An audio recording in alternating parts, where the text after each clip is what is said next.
I happen to be a lover of archery.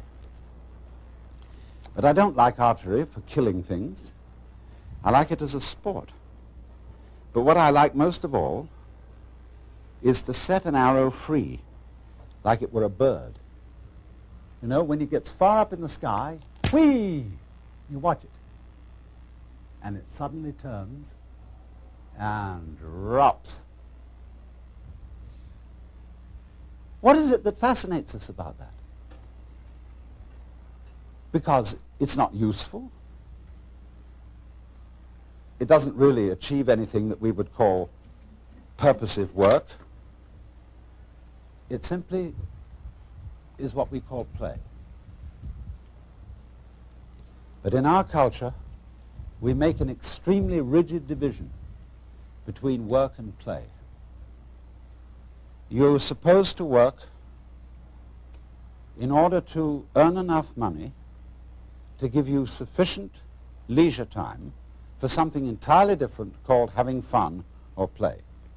Imagine, too, if you were a bus driver. Bus driver is ordinarily considered an absolutely harassed person.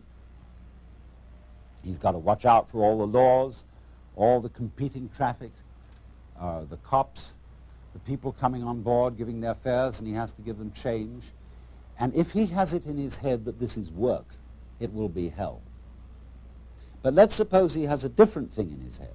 Supposing he has the idea that moving this enormous conveyance through complicated traffic is a very, very subtle game. And he has the same feeling about it that you might have if you were playing the guitar or dancing. And so he goes through that traffic, avoiding this and avoiding that and taking a fare like this, and he makes some music of the whole thing. Well, he's not going to be tired out at the end of the day. He's going to be full of energy when he gets through his job. The art of washing dishes is that you only have to wash one at a time. If you're doing it day after day, you have in your mind's eye an enormous stack of filthy dishes which you have washed up in years past, and an enormous stack of filthy dishes which you will wash up in years future. But if you bring in your mind to the state of reality, which is, as I've pointed out to you, only now. This is where we are. There is only now. You only have to wash one dish. It's the only dish you'll ever have to wash, this one. You ignore all the rest, because in reality, there is no past and there is no future. There is just now. So you wash this one. And instead of thinking, have I got it really clean, as my mother taught me with an angry voice, that I had to get every little scrap off it, you know, and she got angry at you. Instead, you turn the cleaning movement into a dance.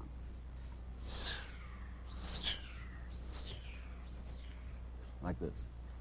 And you dig that. And you swing that plate around, and you let the rinsing water go over it, and you put it off in the rack. Crazy. See? Take the next one. And you get this rhythm going. See? And you're not under compulsion all the time. You know, when I was a little boy and went to school in England, I had to learn the piano. They called it playing the piano. But actually, they said you must play. We had in England compulsory games. They used to post notices on the bulletin board in the school where I went to, which said, this afternoon everyone will go for a run. And if you didn't go for a run, and it was found out that you hadn't, you were flogged. So everybody hated going for a run,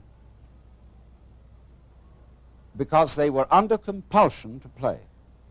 Everybody must play. It's like the whole game of life we're all involved in. It's only a game, but everybody has got to belong. So we went running. I remember one day I was out on a run, and I was trying to enjoy myself because I was running on the balls of my feet, dancing along. And a fellow came up behind me who was running on his heels. He was jogging. And he was going clump, clump, clump, clump, clump, clump, clump, clump. And I said to him, what's the matter with you? You're running on your heels. And you're jarring your whole body all the way through. Okay, but he stuck to it, and he became the champion long-distance runner of the school. But he didn't enjoy it. It was work. And all he enjoyed was the suffering that he endured that made him feel that he had really contributed to the human race because he suffered so much.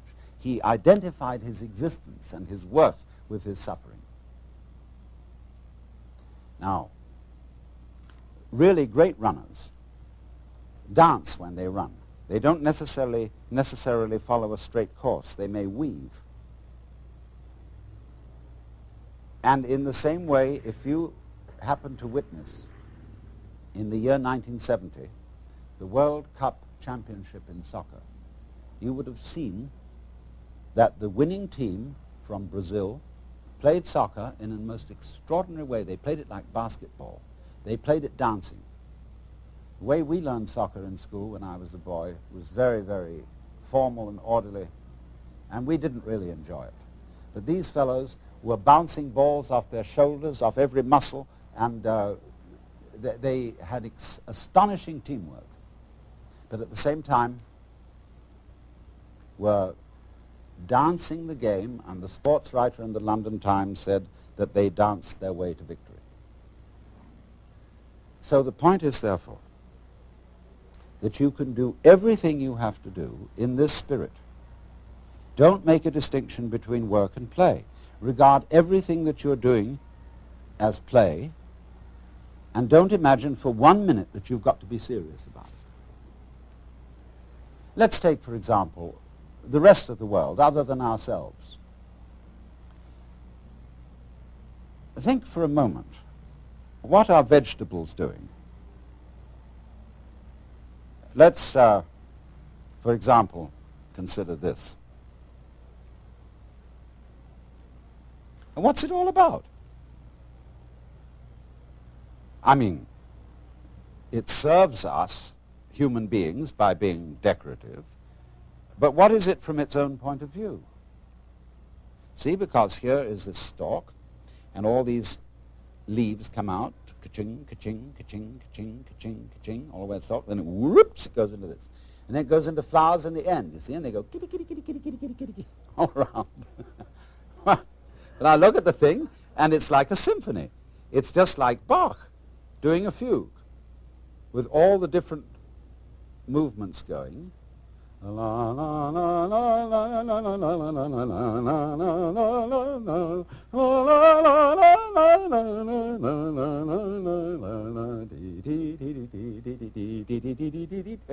what it's about. Well, you say, it's using up air, it's using up energy, it's really not doing anything except being ornamental. And yet here's the whole vegetable world. Not only cactus plants like this, but all trees, roses, tulips, and edible vegetables, cabbages, celery, lettuce. They're all doing this dance. And what is it all about? Why do they do it? Well, we say, one must live. It's necessary to survive. You know, you really must go on. It's your duty. It's your duty to your children. But you see, the thing I feel is if you bring up your children that way and tell them that they ought to be grateful to you because you're doing your duty towards them, they will learn to bring up their children in the same way, and everybody will be depressed. There really is no necessity to go on living. We think, you know, it's part of our Western philosophy, that we think we have a drive to survive, that we must go on living. Because some big daddy said to us, you got to go on living, see? And you better make it, or else. Well, I've already explained to you on this show that the fear of death is completely absurd. Because if you're dead, you've got nothing to worry about. So you'll be all right. So in the same way, you must not, no, I don't want to use that word, must not. Because I'm not trying to talk to you as an authority, I'm trying to talk to you as somebody who's opening your mind up, a helper, not a father figure. This thing here, this plant, I'm quite sure it doesn't say to itself, you ought to go on living. You've got an instinct to survive, which is something other than yourself and which you have to obey. See, I don't think of my own instincts as drives, which is the proper psychological term for them nowadays. I think of my instincts as myself. I don't say, excuse me, but I have an unfortunate desire to reproduce myself, and therefore I'm sexy, and would you please accommodate me? I don't say, excuse me, but I have to eat, and really it's absolutely necessary that I eat. I say, on the contrary, hooray! I am this desire to make love, and I am this desire to eat. It's not something else that pushes me around, it's me. Well, all right, but it doesn't have to go on. I don't feel so compelled that if it were to stop, well, if it were to stop, if I were to be killed, that would be another scene. That would be a different form of the dance. If I'm in pain, people say, don't scream, don't cry, because screaming or crying is a perfectly natural reaction to pain. When a baby is first born, they cut the umbilical cord and somebody smacks it on the bottom, and the baby, yeah! See? That's the first thing in the world. There is in Zen Buddhism a koan, which says that when the Buddha was born, he suddenly stood up and announced, above the heavens and below the heavens, I alone am the world-honored one. Well, everybody would say that was an extremely proud thing to say. So they give this to students of Buddhism as a problem. How could it be that the Buddha, as a little baby, was so proud as to make this pompous statement when he was born? And if you understand the problem correctly, you answer, see? Because that is the perfectly natural response to the painful event of being born into this world. But thereafter, we always say, baby, don't you cry. Shut up. We don't like to hear babies crying. Shut up. And therefore, we stamp out in human beings their natural release from the problem of pain. If you're in pain, cry. And if you can't do that, then pain is your problem. But if you can cry, and if you can let go in that way, pain is no problem. And if you get the shudders at death, the idea of death, the idea of not being here anymore, just get those shudders and dig them. Because the shuddering, isn't it curious? We sometimes say, you remember that song that said, I am not shivering 'cause I'm cold. I am not shivering 'cause I'm cold. I am not shivering 'cause I'm cold. I am just shivering with delight. You know, when we get the shivers of delight. So all these emotions that we have, the emotions of uptightness, dread, shivers, horrors, can be interpreted in other ways. But we interpret them in a negative way so long as we are under the sense that you absolutely must go on living. Now you see, living, like this plant, is something spontaneous. In Chinese, the word for nature is zhiran, which means that which happens of itself, not under any control of an outside boss. And they feel that all the world is happening so of itself. It's spontaneous. And so you stop this spontaneous flowering of nature cold if you tell it you must do it. It's like saying to someone, you must love me. Well, it's ridiculous. If I were to ask my wife, darling, do you really love me? And she says, I'm trying my best to do so. That's not the answer I want. I want her to say, I can't help loving you. I love you so much I could eat you. And that's what the plant feels in growing. It doesn't feel that it must grow. It's not under orders. It's not a military chain of command.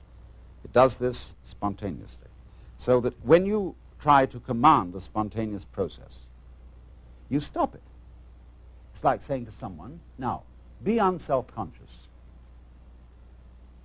You know, there's a belief in India that if you think of a monkey while you're taking medicine, the medicine won't work. So therefore, when you take your vitamins or next pills, try not to think of a monkey. See? And that will completely tie up the spontaneous process, and it won't work. So all the things that we say to our children, like, well, you must have a bowel movement every day after breakfast. Try, darling, to go to sleep. Stop pouting. Take that look off your face. Oh, you're blushing. And make you feel guilty about blushing. See? All those things are attempts to say this one thing. Darling, little child, you are required to do what will be acceptable only if you do it voluntarily. And everybody on this account is completely mixed up, because we are trying to force genuine behavior. We all admire artists when we say they're unself-conscious. They seem so natural.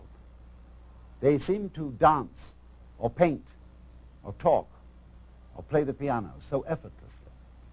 Of course, a lot of work has gone into it. But if you are a great artist, your so-called periods of practice, when you sit for hours and study your technique on the piano, you will not do that effectively unless it is a pleasure for you. You have to come to the point where going over it again and again is a dance. One of my friends is a great Hindu musician who has the most extraordinary technique in playing an instrument called the sarod. It's like an extremely sophisticated Hindu guitar. His name is Ali Akbar Khan, and he's generally acknowledged to be the leading master of Northern Indian music. He told me once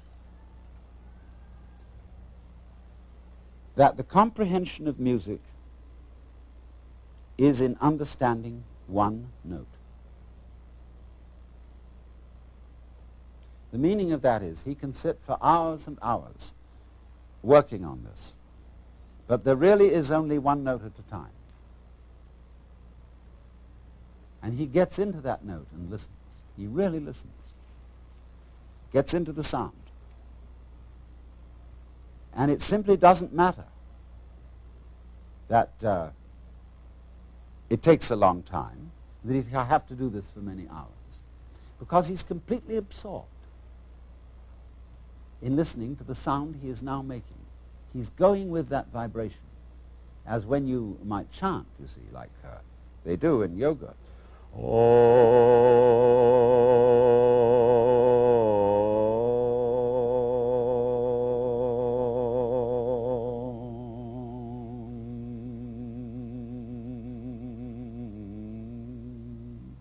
You can keep that up for hours. Now what is this? See, this is the real secret of life. To be completely engaged with what you're doing in the here and now. And instead of calling it work, realize that this is play. In Hindu philosophy, the whole creation is regarded as the Vishnu Leela. That means the play of Vishnu. Leela means dance or play, and from it we get our word lilt. They also, in Hindu philosophy, call the world an illusion. And in Latin, the root of the word illusion is ludere, to play. Because all this going on, the swinging of the ball, the pattern in which the flower goes, is just to swing. And if you take it seriously and say, are you doing anything useful? Useful for what? Useful to go on. But if you take that attitude to going on becomes a drag. Survival becomes a sweat, and it's not worth it. And if you teach your children, and they'll imitate you, they'll treat survival as a sweat which they have to undergo, and they have to keep going on, and they'll teach their children to do it, and the whole continuation of the human race will be a drag, which is in fact what it's become because of this attitude, and this is the reason why we've invented the atomic bomb and are preparing to commit suicide. Because we think we must happen. And to the degree that we think we must happen, we hate it. And are going to bring it to an end. And stop it. So I was about to say seriously, but I'm going to change my words and say sincerely suggest. You know, I'm not, in talking to you, I'm not preaching. I'm not actually serious, because I'm really with this rather than any kind of deep philosophy and so on. So I suggest to you sincerely. G.K. Chesterton once said that the angels fly because they take themselves lightly. How much more so then he, she, who is Lord of the angels. Huh. The whole world is 3 for a penny, 3 for a pound, 'tis love that makes the world go round, or in the words of Dante, but my own wings were not for such a flight, except that, smiting through the mind of me, there came fulfillment in a flash of light, that my volition now and my desires were moved like wheel revolving evenly by love that moves the sun and starry fire.